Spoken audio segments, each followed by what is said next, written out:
मेघना अपने कमरे में लेटी हुई कुछ सोच रही थी। उसका खिला हुआ चेहरा उसकी खुशी को बयान कर रहा था। यकीन नहीं होता 2 महीने पहले तक मुझे कोई जानता भी नहीं था और आज पूरे इंडिया में हर म्यूजिक लवर की जुबान पर बस एक ही नाम है, सिंगर मेघना आलूवालिया। यह कहते हुए उसके चेहरे पर आई मुस्कुराहट और ज्यादा बढ़ गई। उसने घड़ी की तरफ देखा तो 11 बज रहे थे। अब उसने सोने के लिए आंखें बंद की ही थी कि उसको छत से अजीब सी धम धम सुनाई देने लगी। इस टाइम मेरे घर की छत पर भला कौन हो सकता है? मैं तो घर में अकेली रहती हूँ। वो आवाज अभी भी बराबर आ रही थी। मेघना अपने कमरे से निकली और सीढ़ियों से होती हुई छत पर पहुंची। उसने पाया कि छत पर कोई नहीं है और वो आवाजें भी अचानक से बंद हो गई थी। कमाल है, यहाँ तो कोई नहीं है, फिर वो आवाज कैसी थी? तभी उसको एक गुनगुनाहट सुनाई दी। अजनबी हवाएं बेकरार आई, दे रही सदाएं, आजा आजा, मंजिलों की राहें, चाहतों की बाहें, फिर तुझे बुलाए, आजा आजा। यह आवाज सुनकर वो एकदम चौंक पड़ी। अब उसने गौर किया कि छत के एक कोने में बैठी हुई एक लड़की इस गाने को गुनगुना रही है। उसके कपड़े सफेद थे और चेहरा बालों से ढका हुआ था। कौन हो तुम और मेरा गाना इतनी डरावनी तरह से क्यों गा रही हो? यह सुनकर उस लड़की ने अचानक से अपना सर ऊपर उठाया। उसका भयानक चेहरा देखकर मेघना का दिल दहल उठा। एक तेज चीख उसके मुंह से निकली। वह लड़की अपने चारों हाथ पैरों पर मेघना की तरफ बढ़ने लगी। मेघना उससे बचने के लिए सीढ़ियों से नीचे भागी तो हड़बड़ाहट में उसका पैर फिसल गया।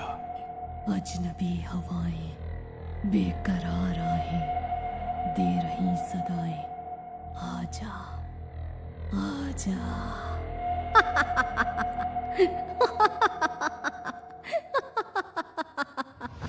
3 दिन पहले गोल्डन चीफ स्टेडियम स्टेज पर टॉप न्यूज एंकर की एंकर श्वेता बैठी हुई थी। उसके ठीक सामने मेघना, संजय और शिवम भी बैठे हुए थे। कुर्सियों पर बैठी ऑडियंस का ध्यान पूरी तरह से मेघना पर था। तो मिस मेघना, आपका गाना अजनबी हवाएं एक ओल्ड सॉन्ग का रीमेक होने के बावजूद इतना ज्यादा वायरल हुआ है कि 2 महीने के अंदर उसके व्यूज बिलियंस में हो गए हैं। इसके साथ ही आप 2023 के बेस्ट सिंगर्स में नॉमिनेट भी हो चुकी हैं। तो बताइए, इतनी बुलंदी पर पहुंचकर आपको कैसा महसूस हो रहा है? सच बताऊं तो मैंने कभी नहीं सोचा था कि मेरा ये गाना लोगों को इतना पसंद आएगा। मैंने जब ये गाना गाया तो इसका टारगेट मैंने सिर्फ 100 मिलियन का रखा था, लेकिन सिर्फ 2 महीने के अंदर ये बिलियन में सुना गया। इसके लिए मैं अपने सभी फैंस की शुक्रगुजार हूँ। ये कहकर उसने ऑडियंस की तरफ देखा और पूरा स्टेडियम तालियों के शोर से गूंज गया।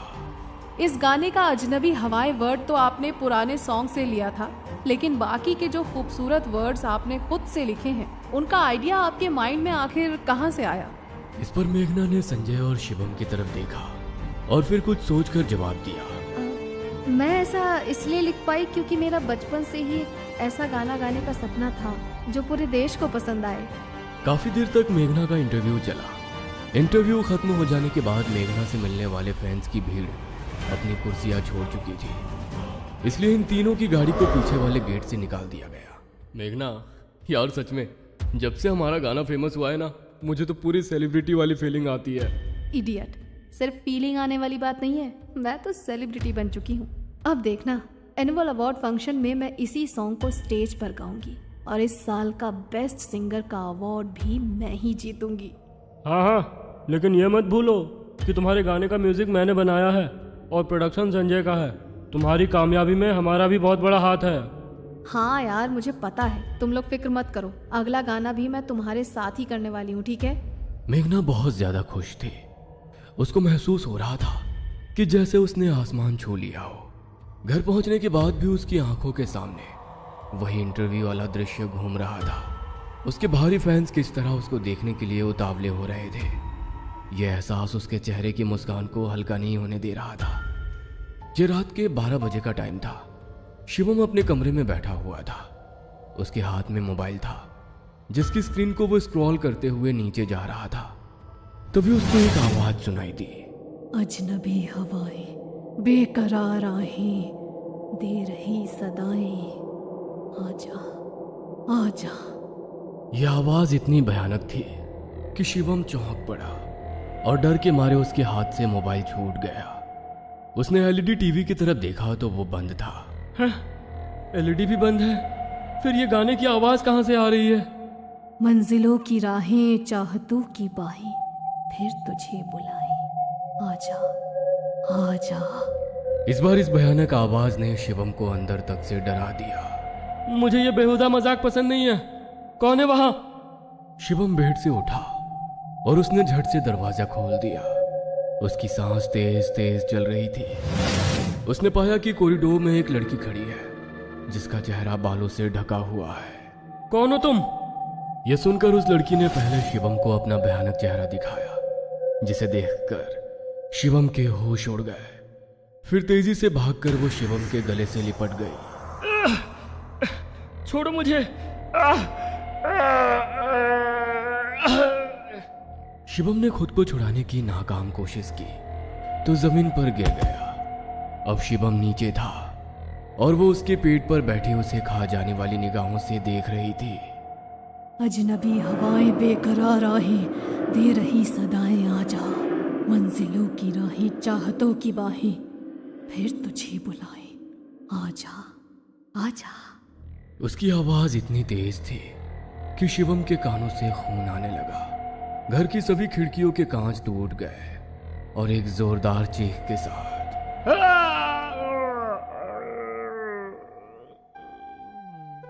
शिवम ने दम तोड़ दिया। शिवम की अचानक मौत हो जाने से मेघना और संजय दोनों को ही बड़ा झटका लगा था। उसकी जलती चिता के सामने खड़े हुए वो दोनों ही आंसू बहा रहे थे। धीरे धीरे सभी वहां से जा चुके थे, लेकिन मेघना अभी भी उस चिता को देख रही थी और संजय भी उसकी वजह से वहीं रुका हुआ था। चलो मेघना, कब तक उसकी याद में आंसू बहाती रहोगी? भगवान को यही मंजूर था। संजय मेघना को लेकर वहां से निकल गया, लेकिन मेघना के मुंह पर अभी भी उदासी छाई हुई थी। संजय ने उसको घर ड्रॉप किया और वो अपने कमरे में जाकर आंसू बहाने लगी। अभी संजय कार वापस घुमा ही रहा था कि उसको ठीक सामने एक वही लड़की खड़ी नजर आई। कौन हो तुम? अजनबी हवाएं बेकरार राहें दे रही सदाएं आजा। मंजिलों की राहें चाहतों की बाहें फिर तुझे बुलाए आजा आजा। क्या बकवास है ये? वो गुस्से में कार से बाहर निकला और तभी उस लड़की ने कसकर उसे गले लगा लिया। ये तो संजय की आवाज है। मेघना अपने कमरे से निकलकर बाहर गई तो वहां का मंजर देखकर उसकी आंखें फटी की फटी रह गई। संजय का शरीर जमीन पर पड़ा था। वो लड़की कार के बोनट पर संजय का सर अपनी गोद में रखकर बैठी हुई थी। अजनबी हवाएं बेकरार राहें दे रही सदाएं आजा। मंजिलों की राहें चाहतों की बाहें फिर तुझे बुलाए आजा आजा। ये गाना गाकर वो बहुत जोरों से चिल्लाई। उसकी चीखने की आवाज से बचने के लिए मेघना ने अपने कानों पर हाथ रख लिए, लेकिन फिर भी वो उस आवाज को झेल नहीं पाई और बेहोश हो गई।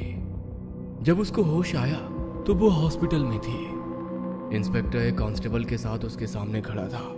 मिस मेघना, आप बता सकती हैं कि आपके प्रोड्यूसर संजय को किसने मारा और आप किस वजह से बेहोश हुई थी? मेघना के मुंह से कुछ भी नहीं निकल पा रहा था। वो बहुत शोक में दिख रही थी। पुलिस ने आगे उससे कोई पूछताछ नहीं की।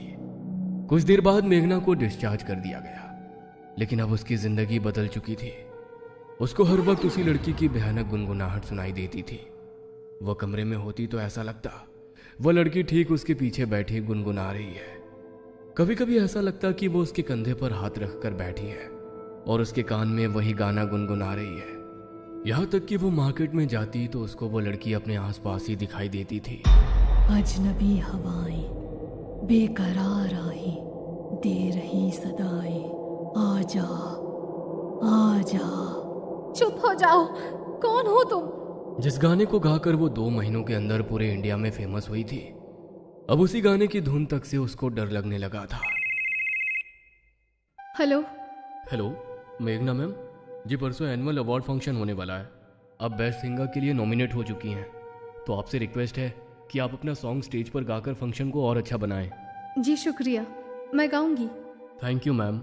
यह सुनकर मेघना ने कॉल कट कर दी।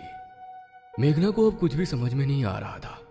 जिस घड़ी का उसको इंतजार था कि वो अपने गाने को स्टेज पर लाइव गाए और लोगों को अपनी आवाज का एक बार फिर से दीवाना बनाए, वो लम्हा आने को तैयार था, लेकिन वो अब उसको गाने की हिम्मत नहीं जुटा पा रही थी। रात के समय अचानक उसको वही गुनगुनाहट सुनाई दी। अजनबी हवाएं बेकरार आहें दे रही सदाएं, आजा मंजिलों की राहें चाहतों की बाहें फिर तुझे बुलाए, आजा आजा। इस बार उसकी आंखों से आंसू निकल पड़े और दिल दहल गया। उसने अब दर्द में चीखते हुए सवाल किया, कौन हो तुम? क्यों मेरे पीछे पड़ी हो? कौन हो? उसके इतना कहते ही सामने लगे आईने में उसको वही भयानक लड़की दिखाई दी। लेकिन इस बार धीरे धीरे वो ठीक हुई और उसने एक खूबसूरत लड़की का रूप ले लिया। उसका चेहरा देखकर मेघना की आंखें हैरानी से ऐसे फट पड़ी जैसे कि उसने उसे पहचान लिया हो। उसने तभी लैपटॉप ऑन किया और अपना वो गाना यूट्यूब से डिलीट कर दिया। फिर उसने एक दूसरा गाना रिलीज किया जिसमें वही लड़की उस गाने को गा रही थी जो उसको आईने में नजर आई थी। यह गाना रातों रात बहुत फेमस हुआ और सभी इस बात से हैरान थे कि मेघना ने अपना गाना डिलीट क्यों किया। इस घटना के तीसरे दिन एनुअल अवार्ड फंक्शन था।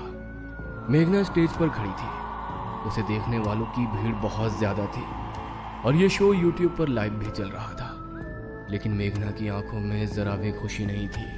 मेरे प्यारे दोस्तों, मैं जानती हूँ मेरे गाने को आपने कितना प्यार दिया है और आपकी ही बदौलत मैं यहाँ इस मंच पर खड़ी हूँ। लेकिन वो गाना मैंने डिलीट क्यों किया और उसकी जगह जो नया वीडियो अपलोड किया है उसको गाने वाली वो लड़की कौन है, ये मैं आपको बताने जा रही हूँ। जिस गाने को इतना पसंद करके आपने मुझे इतनी शोहरत और इज्जत दी है, वो गाना मेरा कभी था ही नहीं। ये सुनकर सभी को बड़ा तेज झटका लगा। मुझे बचपन से ही सिंगिंग का बहुत शौक था। जब ये बात मैंने अपने दोस्त संजय और शिवम को बताई तो उन्होंने भी मेरा साथ देने का फैसला किया। हमने तय किया कि उस गाने को लिखने और म्यूजिक बनाने का काम शिवम करेगा और उसको प्रोड्यूस संजय करेगा। उसके बाद हम उसको अपने ही यूट्यूब चैनल पर रिलीज करेंगे। इसी सोच के साथ शिवम ने मेरे लिए कई गाने लिखे, लेकिन वो ऐसा कुछ भी नहीं लिख पाया था जिसके साथ मैं अपना करियर शुरू कर सकूं। फिर एक दिन विजयगढ़ गांव की एक लड़की सुमित्रा हमसे मिली। उसने कहा कि उसने एक गाना लिखा है जिसे वो अपनी ही आवाज़ में गाना चाहती है, लेकिन इस गाने को प्रोड्यूस करने के लिए उसके पास पैसे नहीं हैं। उसने कहा कि हम चाहे तो उसका गाना प्रोड्यूस कर सकते हैं। हम लोगों ने उसका गाना पढ़ा तो हमने फ़ौरन उससे हाँ कर दी। उसने गाना गाया और बहुत अच्छा गाया, लेकिन मैं चाहती थी कि वो गाना मैं अपनी आवाज़ में रिलीज़ करूं और सुमित्रा को मिलने वाली कामयाबी मैं हासिल कर लूं। इसीलिए जब उसका गाना रिकॉर्ड हो गया तो हमने उसको उसके घर भेज दिया। फिर वही गाना मैंने अपनी आवाज़ में रिकॉर्ड किया और जब हमने अगले दिन उसको रिलीज़ किया तो उसका लिखा हुआ गाना मुझे गाते हुए देखकर उसको बहुत बुरा लगा। हम चाहते थे कि जब गाना कुछ अच्छा बिजनेस कर लेगा तो हम उसको कुछ पैसे देकर चुप कर देंगे, लेकिन उसको ये बात बर्दाश्त नहीं हुई। उसकी तबीयत बिगड़ गई और दिन पर दिन उसकी हालत ख़राब होती चली गई। फिर एक दिन उसने दम तोड़ दिया। उसकी ये बात सुनकर पूरा देश हैरान हो रहा था कि कैसे कोई शोहरत पाने के लिए इस हद तक जा सकता है। मुझे पता है मैंने बहुत बड़ी गलती की थी, जिसका बदला लेने के लिए वो मरने के बाद भी वापस आई है। उसी के डर से मैंने मेरा गाना डिलीट करके उसकी आवाज़ में वो गाना रिलीज़ किया है। उम्मीद है कि वो अब मेरी जान बख्श देगी। ये सुनकर ऑडियंस का गुस्सा परवान चढ़ गया और मेघना को बड़ी मुश्किल से वहां से निकाला गया। सुमित्रा की आवाज में गाया हुआ वो गाना लोगों को मेघना के गाए गाने से भी ज्यादा पसंद आया। जिंदा रहते ना सही, लेकिन मरने के बाद सुमित्रा का सपना सच हुआ। लेकिन मेघना को अभी भी सुमित्रा हर जगह दिखाई देती है और वो वही गुनगुनाहट के साथ उसको डराती रहती है। अजनबी हवाएं बेकरार आहें दे रही सदाएं, आजा आजा मंजिलों की राहें चाहतों की बाहें फिर तुझे बुलाए, आजा आजा।